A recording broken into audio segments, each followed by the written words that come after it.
Okay, it's about time that we did another slider.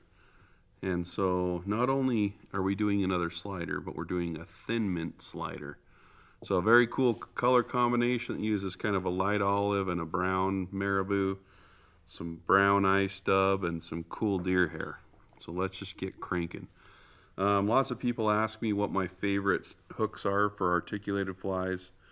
And I actually like the Daiichi 2461 in the back, in one size smaller than the front hook. And for the front hook, I like the Fulling Mill Streamer Stripper hook. So if I use a size 2 in the front, I'll use a size 4 in the back, and so forth. So that's exactly what I have here. This is a size 4 Daiichi 2461.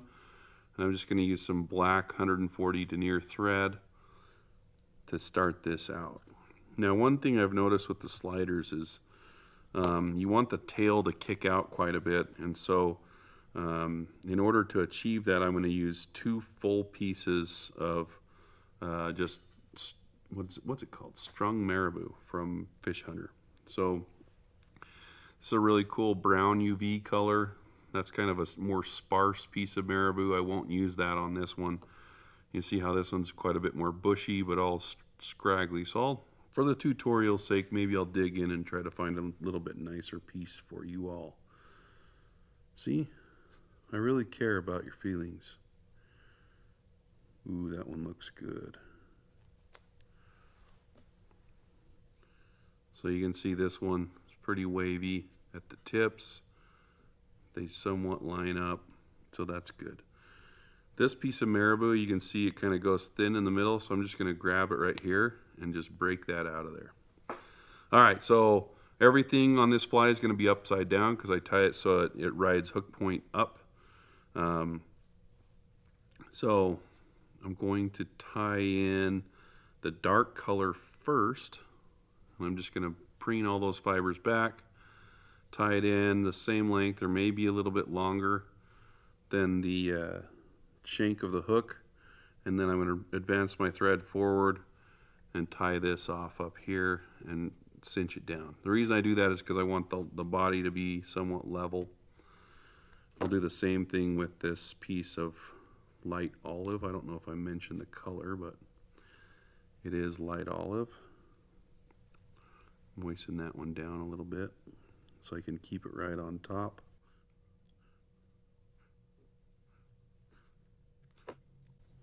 Okay, so the body of this fly I think is the most critical part. We're going to have a pretty gnarly deer hair wedge-shaped head on this one, and the body, if you do it just out of ice stub, really has some good movement to it. So I use the gold ice stub a lot. You can see it's pretty straight fibers, thin fibers, and the ice stub in chocolate brown has the same properties. They're not crinkled fibers, so they have a lot of really good movement in the water. So I'll make a dubbing loop, and on this loop I'm going to double it up. So it has 2 strands of thread on each side of the hook.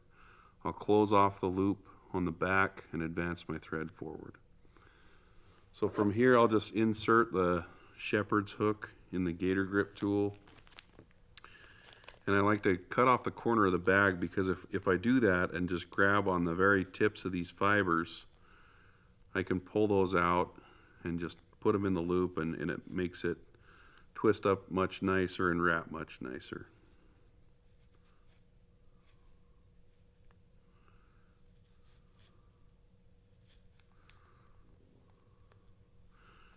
And if you have to, you can see I have part of the loop that's quite a bit more full than the rest of it. So I'm just going to take my fingers and just kind of distribute those fibers more evenly. And I will use a little bit of DNA to stroke out that tail. And from here, I'm just going to twist that up. As you can see, I've kind of got the dubbing loop hinged in my finger so that I have a little bit of room and it won't hit the table. From here, I'll take a little piece of Velcro and brush it out. And when I wrap this forward, I don't need these to be touching turns. A little bit of marabou. I'll just do it non-rotary style so I can stroke that out. Spacing them out a little bit, it helps the fly to move a little bit more and you don't waste as much material. It'll still look really nice and full when it's tied off. So take that all the way to the front, tie that off.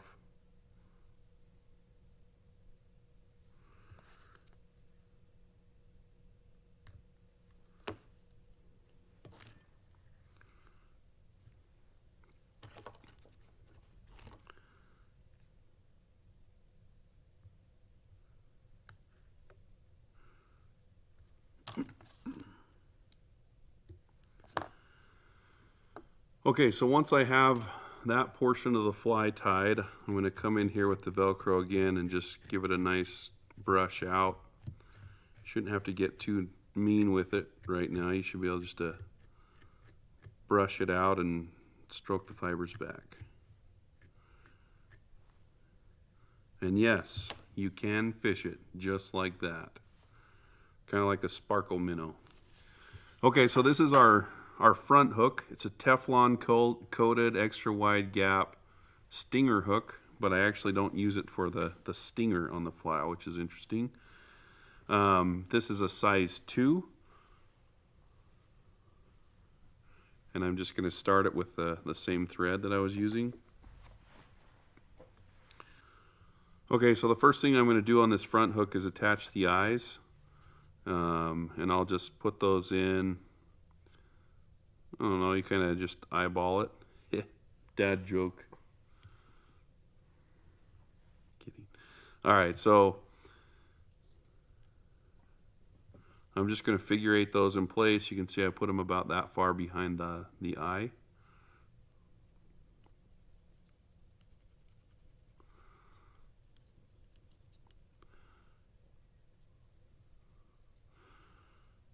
And now I'm going to take some articulation wire or intruder wire or beadlawn, whatever you like to put your articulated flies together with.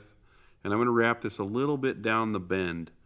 If you wrap these a little bit further down the bend than you normally would tie a fly, you're going to foul up a lot less. And also because I'm using a size 2, I'm only going to use 1 bead. If this were a bigger fly, like a size 1 for the front, maybe I'd use 2 beads. So I'm going to put the bead on. I'm going to string that through the back section and then back through the bead. And I'm not going to pull that super tight, about right there. I want it to have plenty of room to wiggle. So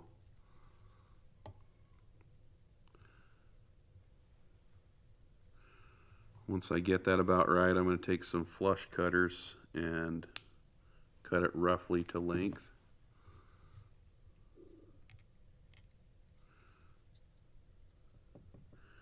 So I leave those long, kind of like antenna, because you can fish this as a caddis fly, just like this. You just poke these antennae out, and if it has antenna, it will float. Curtis is going to have to edit that part out. Actually, don't do that. Fold them back. If you fold them back, they won't pull out. A lot of people ask, you have to go through the eye of the hook. And I've never had a streamer pull apart that I did this with. Alright, so I'm all tied in here, and I'm going to reinforce this now with some super glue. So I want to make sure I get around the eyes and those thread wraps. You can see that I did a little hack with my Z-Mint. I used to take the flush cutters and cut them, but I found that if you just lay it on a piece of like cardboard or something and cut it with the razor blade that you use to cut deer hair with, it works really well. That was a Davey McPhail hack. He calls it a Stanley blade. Oh yeah, I better get this hook out of the way if I can. Alright, so I'm just going to build the back half, or the front half of the fly now, kind of the same way. maybe find a little bit more sparse pieces of marabou. So I'll find that one that I didn't use on the back.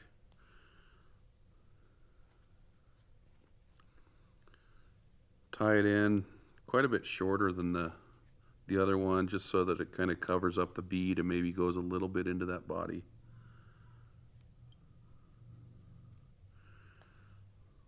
Same thing with the light olive.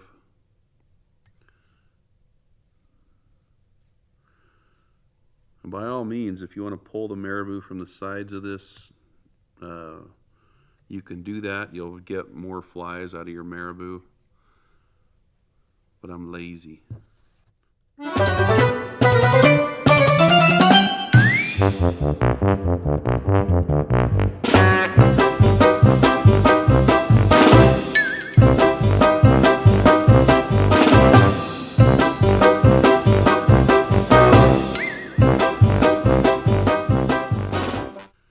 Okay, so there we have it.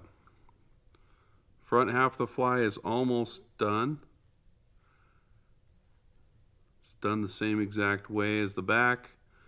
And now I'm going to get rid of this thread. I'm going to put a little quick hand whip finish in there. And now I bring out the heavy guns. So GSP thread in my loon bobbin.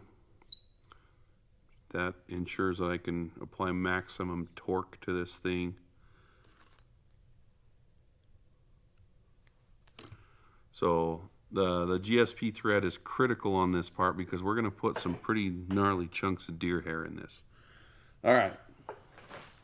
Okay, so a lot of people ask me what's my favorite type of deer hair to put on a slider, and it just kind of depends. Sometimes you'll find good deer belly hair, which is definitely the best. It packs really tight, it's easy to work with. And then if you can pick through the body hair, you can see this one, it's got really nice even tips. It's got pretty coarse hair, and that spins a little, or that flares a little better. So I'm going to use a dark brown as the under layer, and I'm going to use this olive color for the top layer. So pretty good chunks. These are Wapsi Primo strips. So first thing that you need to do good deer hair is a comb. So this is my favorite comb, the CNF Design. This little black part's a little foam pad for my little fingers. So that, comb my mustache out a little bit, we're good to go. Also, the Velcro tool that I used also has a comb on the other side of it. I like the steel one a little bit better because the teeth are a little bit finer, but this one definitely does the trick. Okay, and then the other thing, if you think your deer hair packer or stacker is not big enough, or is too big, it can never be too big. I think this is the biggest one commercially available on the market. It's the Peak Magnum Stacker, and it is absolutely worth the money if you want to do nice, clean deer hair. So, and just so you know, the reason why this is so critical is because when you start putting deer hair into a stacker, the deer hair has to expand to be able to align properly. If you're cramming deer hair into a stacker, it's never going to align when you pack it down or when you smack it on the table. So, food for thought. Okay, so I've removed a healthy chunk of deer hair. I don't know how many pencil widths that is, but it's a pretty good chunk. And as you can see, there's a whole bunch of fluff in here. So if I brush this out with my comb, all that fluff that I pulled out that looks like dubbing is going to prevent the deer hair from stacking and flaring properly. So with this comb, I should be able to go through it 5 or 6 times and really get all that out of there. So you can see that was a deer that was trying to stay warm. So anyway, and it also pulls out any of the broken tips. And with this comb, you can just take your thumb and slide it right out of there. It's a cool tool. So the other thing is, when I put this into the deer hair, I'm going to hold the stacker at an angle. I'm going to put it in there and just kind of let it rest and slide it down in there like that. If I hold it vertical and try to put it in, that some hair might fall faster than the other hair and it might get tangled up. So I'm going to give it a few quick bangs really hard. I'll do it on the floor. 6 is the magic number. And now I'm going to pull that out and my hair is fairly aligned. Another real quick tip is if I take my finger and push it through there, it'll push it out a little bit more, and I'm going to grab it with my offhand and transfer it to my right hand. That's takes a little bit more practice than you'd think to keep the hair aligned. All right, so the deer hair tips I'm going to put in, you can see they're right about equal to the bend of that hook. So I'm going to take those and just kind of crush those on top of the hook. And this part's a lot easier than you think. I'm just going to come in here and I'll make 2 really loose wraps of thread. So you can see all the threads nicely on top of the hook. And when I pull forward, I'm going to pull upward at an angle like this, and I'm going to push my thumb down on this, or I'll actually use my index finger for filming purposes. And that's going to create a little crater for the next clump of hair. So I'll try to turn it toward you so you can see what I'm saying. Hope I don't screw it up. So you can see I've got a little crater there. I'm going to come in and push it down a little bit more with my thumb, or a lot bit more.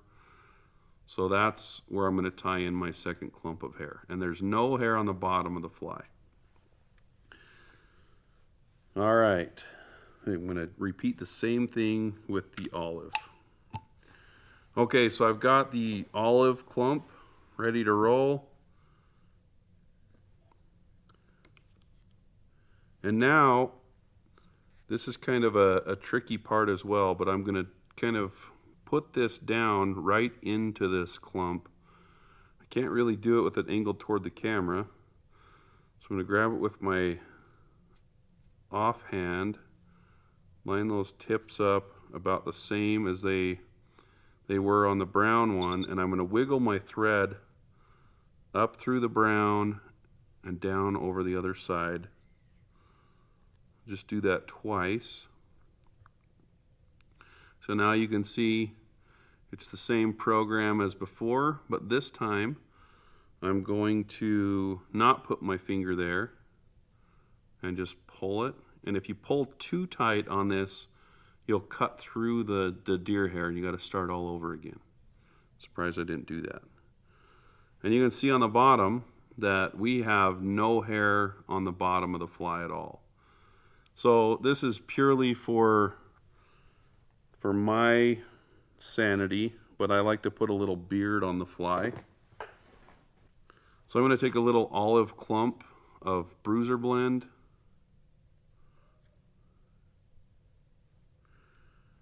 And I'll align those fibers, and I'm going to flip it upside down. I'll turn it toward you a little bit, and just kind of figure 8 that around those eyes. It's easier said than done. And so once I have that figure 8'd, I'm going to finish my thread right in front of that little beard. Like that. Brush it out a little bit.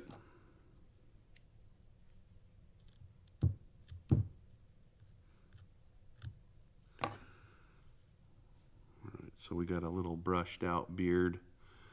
And now I'm going to whip finish it, but not really whip finish it.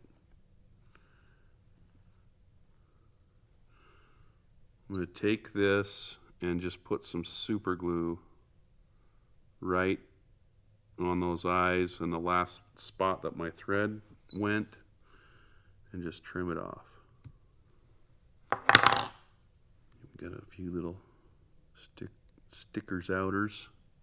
All right, so the fly's pretty much tied.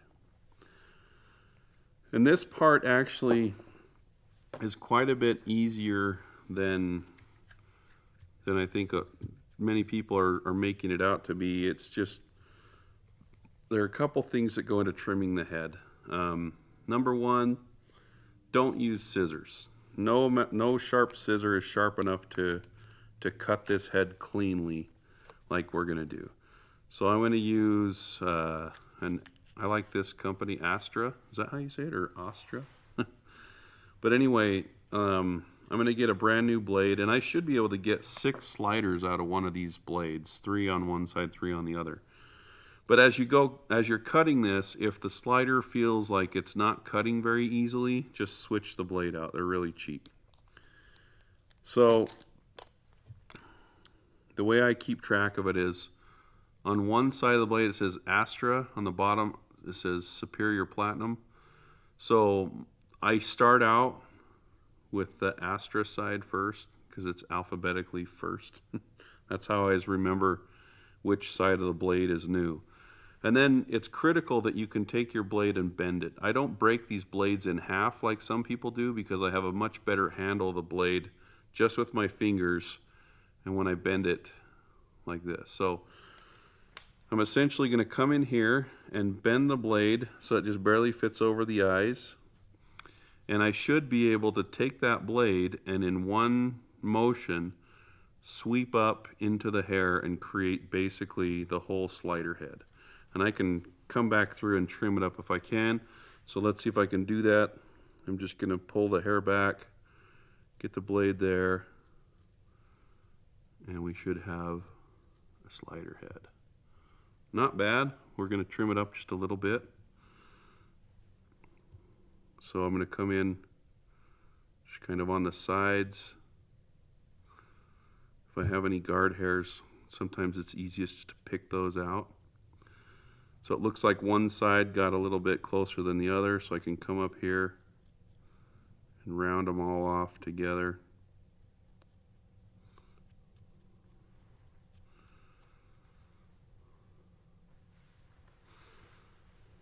And now what I'm going to do is I'll take some fine-tipped scissors and come in here and trim it up like this. You really don't have to do this. You can also use a cautery tool. And the eye of the hook is covered up with hair, but it's pretty thin hair right there. So anyway, I could sit and trim at this as much as I wanted, but that is absolutely going to swim great. One cool thing about this is there is a lot of hair that's in the way of the hook point, but as you can see, it compresses down completely when there's any amount of pressure on it. So it might actually serve as a weed guard. This fly is meant to be, you know, cast and it doesn't plummet. These eyes really aren't particularly heavy. And so that's why I have deer hair on one side of the fly and these eyes just kind of neutralize it. So it kind of suspends and wiggles. But the articulated trout slider is absolutely my #1 streamer pattern for trout. And it's caught a bunch of different species all over the world. So practice your deer hair, tie a whole bunch of these, you'll get better at it. I forced myself to a few years back, and it's been a great fly for us.